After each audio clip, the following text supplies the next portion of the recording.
Hi everyone, Nathan here with ATC Cooling and Heating in Kingsport, Tennessee. Today we're going to talk about hot water heat. Now much of Tennessee uses forced air for distributing heat through the home, but many parts of the country use hot water systems, and homeowners of hot water systems often swear by the difference. So today we're going to ask the question, are these people stuck in the past, or is there something about hot water heat? Now first, it's important to note that we're really just talking about the distribution system, not the heat source itself. Forced air systems can be coupled with, well, a gas furnace, or a heat pump, or a geothermal system, or really even a wood furnace. In the same way, a hot water system can be connected to a gas boiler, an oil boiler, a wood boiler, or even an air source or a geothermal heat pump. Now most hot water systems use one of three types of products to deliver heat to the house. Most commonly they use what's called standard thin tube baseboard. This is a baseboard with a copper pipe and aluminum fins grafted onto that copper pipe. It sits at the bottom of the wall in your house.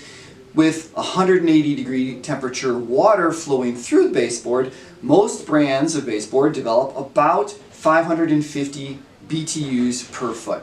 I've got a picture here to show you what that looks like. Now this sort of baseboard, it's fast, it's simple to install, and really does a great job heating.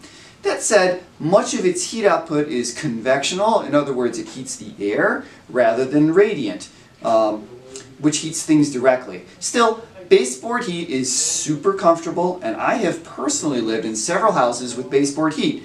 My current house is forced air heat, and I can tell you that I miss the baseboard. Another type of distributor for hot water heat is what's called a radiator, in this case a cast iron radiator. These are big, they're heavy, they're expensive, they fill with hot water and then radiate heat out. It's very nice heat. Now they're kind of clunky in the house and they're kind of tough to work furniture around. I've got a picture here for you to see what that looks like. But I got to tell you, these are radiators, that's where you try your mittens and your hat. The dog will like to lay right next to them. They feel absolutely fabulous. Another option for distribution for your hot water heat is PEX tubes, or radiant floor heat. These tubes go in or underneath the floor, and they carry water in them that's 120, 140 degrees, and they warm the floors. It makes the surface temperature of the floor about 85 degrees, which, incidentally, is about the temperature of your skin. That makes it super comfortable. It's invisible, constant, distributed heat that isn't wasted on tall ceilings. Your toes will love you, tile floors will be comfortable.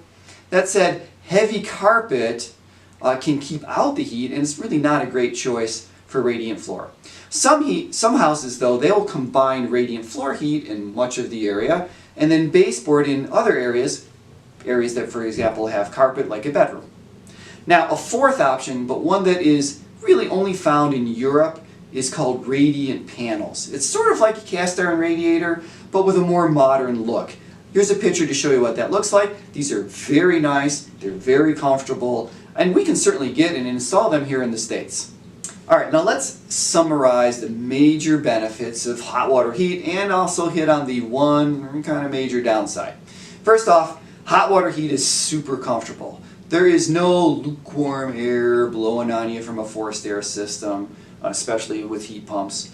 The warmth from hot water, especially the more radiant solutions like radiators or radiant floor or even the panels, it just feels really good.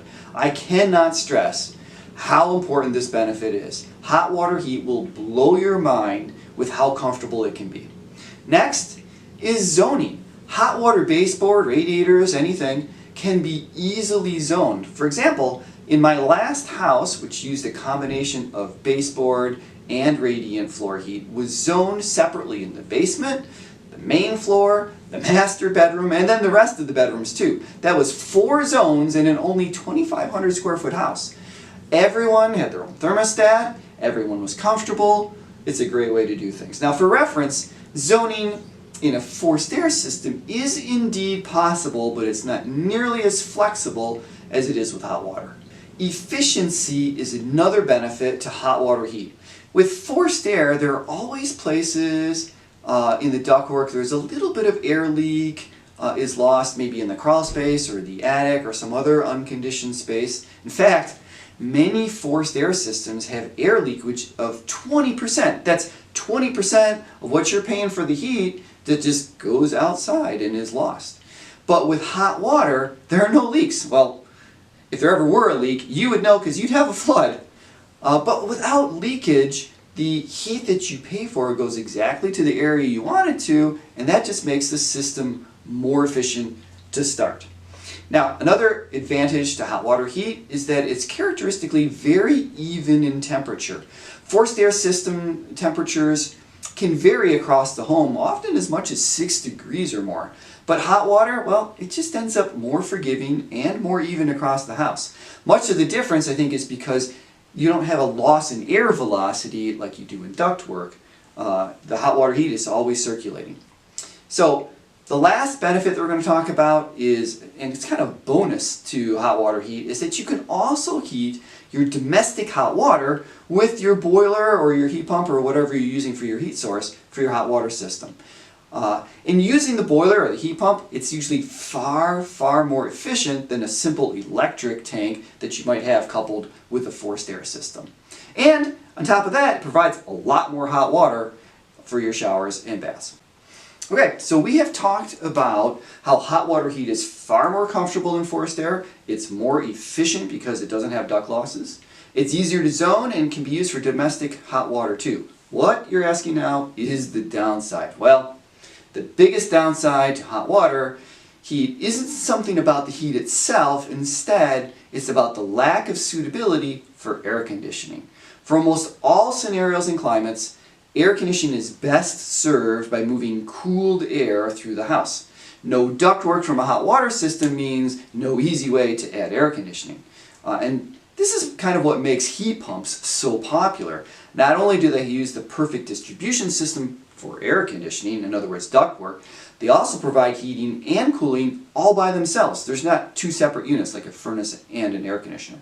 Heat pumps are really 2-for-1 specials. Still, the heating comfort and other benefits for hot water heat is so good that many people are willing to also add ductwork for air conditioning. But really, you don't even have to do that. With the growing popularity of ductless mini-split systems, you can easily add air conditioning to any home, even a home heated with hot water. And that is my ultimate recommendation. Put in the hot water heat and enjoy the comfort. And put in ductless mini-splits for air conditioning and enjoy their quietness in super high efficiency. It's really the best of both. Well, hot water heat is not super common in Tennessee and in many parts of the South. In fact, many HVAC companies won't even work on a boiler system. My company is different here at ATC. We have several hot water experts on staff and would be happy to work on your system or install a new one for you. So if you have any questions about hot water heat or really anything HVAC, leave us a comment here or visit us on our website, which is atcservice.com. Thanks for watching.